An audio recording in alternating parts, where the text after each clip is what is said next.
Hi, and welcome to Classic Advice. My name is Scarlett Classic. I am your host. This is my podcast all about my advice that I'd like to share with you. I also have co-hosts on, and they bring their own unique experience and expertise to the show, which is awesome. So I'm so happy that you decided to join, and let's dive right into the episode. Hi, friends. I hope that this episode has found you well. I myself am feeling very zen right now. I went camping the other week and I had some unplugged time. And that's what this episode is all about, the importance and benefits of taking that time to unplug. So let's dive right in. My definition of unplugging, how I take it, is like pretending I'm back in the 1800s before there was electricity and computers and all that fun stuff. For example, I went camping and I decided, we went for 5 days, and I decided that I wanted to quote unquote unplug for the week. I wanted a break from everything because I do quite a few hobbies that are on screen, like what I'm doing right now, my podcast. When I write my novel, I use the computer because I'm just a lot faster typer than I am handwriting things. And then when I go and make corrections, it's just so much easier to do it on the computer. So, work smarter, not harder. But I also I felt like I needed a break because I felt like I was starting to reach that burnout. And I wanted to just use the time away from home and my holiday as an actual holiday where I didn't work on anything because I know how I am, and it would be very easy for me to be like, oh, well, I have all this free time. Let's work on my hobbies. Let's work on my podcast. Let's work on my book. But then I wouldn't really have a break. I wanted to use the time really intentionally to just relax and take a step away from my normal day-to-day and take a real holiday and enjoy the time camping out in the wilderness and enjoying the space instead of looking at a screen. So it was a conscious decision that I made to quote unquote unplug, and I absolutely loved it. I had an amazing time and I felt very refreshed afterwards. So I wanted to share this all with you guys because I think it is important to make that intentional time to take a break, to step away, and to really enjoy your holidays or your days off. One thing I wanted to ask you guys is to go onto your devices, and you can go into your settings and you can go into your screen time, and I challenge you to check your phone and check your kids' phone to see on average how much time you're spending on them. And now I have a couple of questions for you. Are you happy with that number? And be honest with yourself. Are you happy with that number? I did that with my son just a little while ago. And I pointed out how much time he really was spending on his phone or tablet and whatnot. And I asked him that question as well. And I said, don't give me the answer you think I want to hear. I want you to be honest with yourself if you're happy with that number. Would you rather be doing something else with your time? And what would you rather be doing with your time? For my own kids, I do limit their time on their tablets or devices or whatever it may be that has to do with a screen. Because I really find value in off-screen time. I was raised before all of this stuff came into play. They didn't even exist when I was a kid.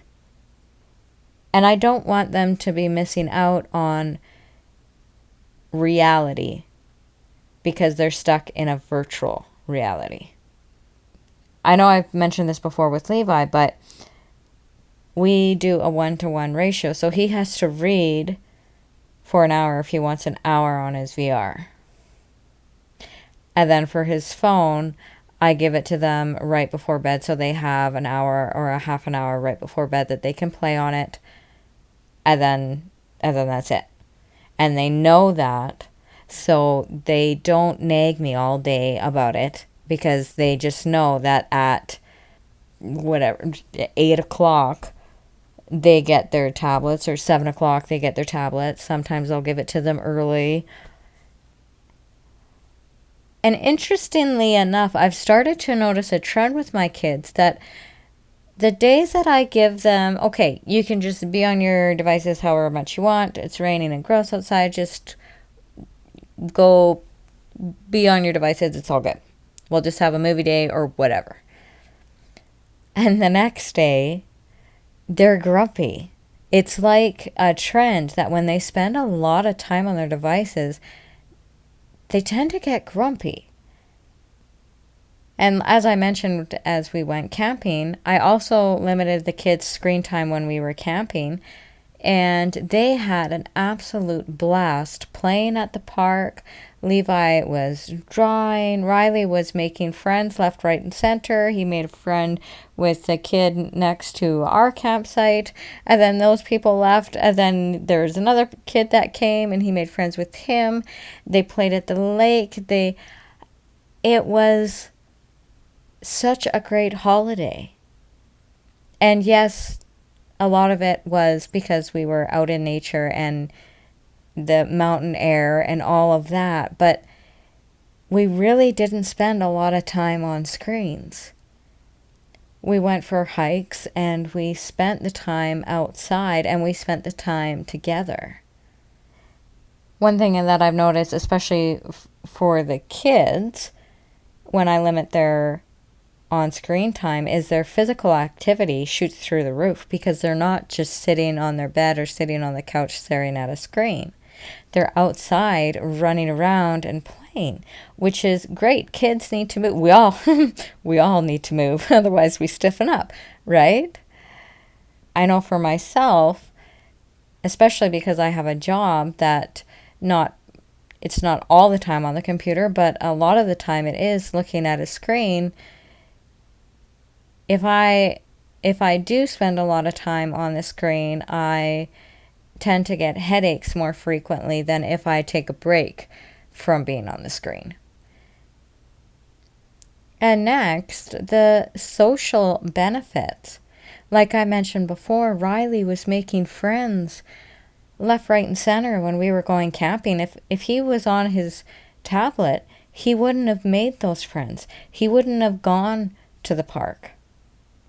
So there really is social benefit to saying, no, you can't have your tablet right now, go play. Or play a game together. We all played a game of, it's called 10,000, it's with dice.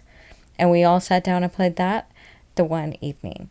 And it was great quality time with my kids and my husband, and my parents also came camping with us.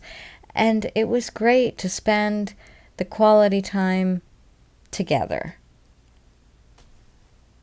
Next, productivity and creativity boosts that come with being off screen. I've gotten him to really commit to reading in his novel every day.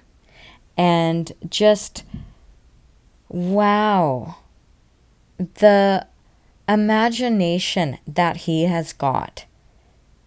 It's just blossoming and blooming, and I don't think he notices it quite as much as I do, but I really do notice it. The way that he plays outside is different now. The way that he started drawing, and wow, he's really good at it. And that engages the whole imagination part of his brain. It's like a light switch went on, and it's just like, beautiful. It's beautiful. The next thing I wanted to mention is mindfulness and self-awareness. Have you ever got caught up on TikTok or in a video game, and before you know it, you only meant to spend 5 or 10 minutes, or 30 minutes on a video game, and 3 hours has gone by? Which, can happen with anything, really, when you lose track of time. Like when I get typing on my novel, sometimes time just really flies by, and I'm like, oh my goodness, like I need to put this down because I have other commitments, other things, that chores or whatever that I need to get done. But I don't feel bad about overspending my time when I write in my novel. I don't feel guilty or bad afterwards.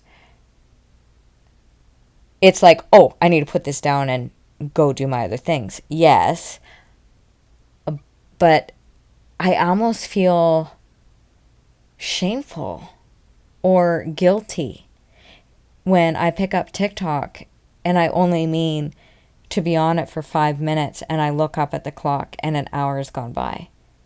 And it's like, oh, that hour could have been spent doing so many other things that would have been more productive, that would have made me feel better because my dishes would have got done, or the bathroom could have got cleaned, or I could have done some laundry or put some laundry away. There's just so many things, right? When I'm being creative and time flies by, I don't feel that shame afterwards. But for some reason, when I'm on social media or I get caught up in a video game and I spend more time than I really wanted to, and I look up at the clock, it's just like, oh man, like, I feel bad.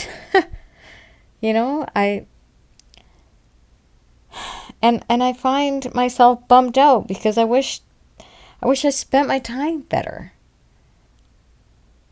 So that mindfulness and self-awareness, I feel when you're not, there's something about a screen that like sucks you in, and it's like everything else around you is just it's almost like tunnel vision, I guess, is what I'm trying to say.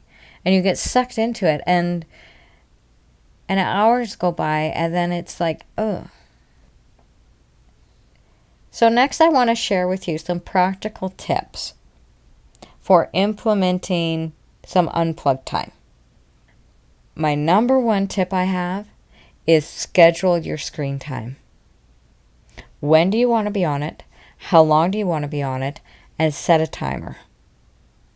And as soon as that timer goes off, you get off. Don't say one more video. Don't say 5 more seconds, or finish this particular one. No, as soon as that alarm goes off, I turn it off, because it's not one more.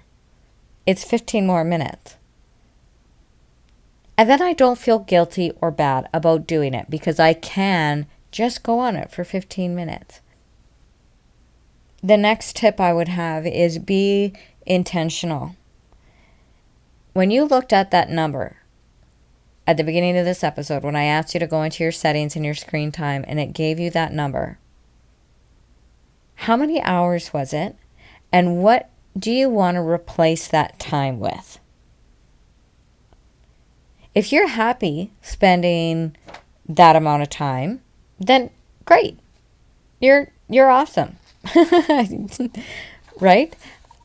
If you're happy with that number, then awesome. But if you're not happy with that number, if you want to change it, then really be intentional and replace what you would normally do in that time with something else that you really do want to do. Do you want to start a podcast? Well, I can help you. I just started last March, but I can help you get started. I know how to do that. I can introduce you to Dave Campbell. He's got the How to Podcast series. But what is that thing that you want to do with your time? And then instead of opening up your phone, go do that instead. Another trick you can do, if you find yourself picking up your phone to look at the time, and then you see, say, a game on it, and you're like, oh, I want to play that game, and you open up your game. Put the little game app in a folder and name the folder the hours of screen time that you want to reduce. So say you had 5 hours and you're not happy with 5 hours a day. Name the folder 5 hours. So every time you click on that folder to go play that game, you see that. And it'll remind you, and you can have the decision, okay, is it time? Can I do 10 minutes? Set your timer, do 10 minutes. Awesome, perfect. But it might help you put your phone back down so it's not so, it's not as easy to get to, I guess, is what I'm trying to say, right? Pop it in that folder. My challenge for you guys this week, I want you to make an unplug plan. Pick a weekend or a holiday if you've already have one scheduled in advance, and intentionally unplug. Don't look at your phone. Bring that book that you've wanted to read but never have the time. Go for walks. Go window shopping. Walk on the beach. Go canoeing. Go kayaking. Whatever it is, spend some time outside. Spend some time with your loved ones without having that screen between you and them. Sit down for dinner and everybody put their phone down. But make your unplug plan. That's my challenge for you. And I would love to hear from you. Tell me how it went. Did you enjoy it? Did you absolutely hate it because you were bored out of your mind? And before we close off for today, I want to say hello to my dear buddy JJ down in Maine. I hope everything is going really well for you at Ripple Retreat. And I'm going to use your awesome tagline that if you've listened to more than one episode, you will know what I'm going to say is please pause, love yourself, and enjoy that unplugged time. And be aware of your ripple.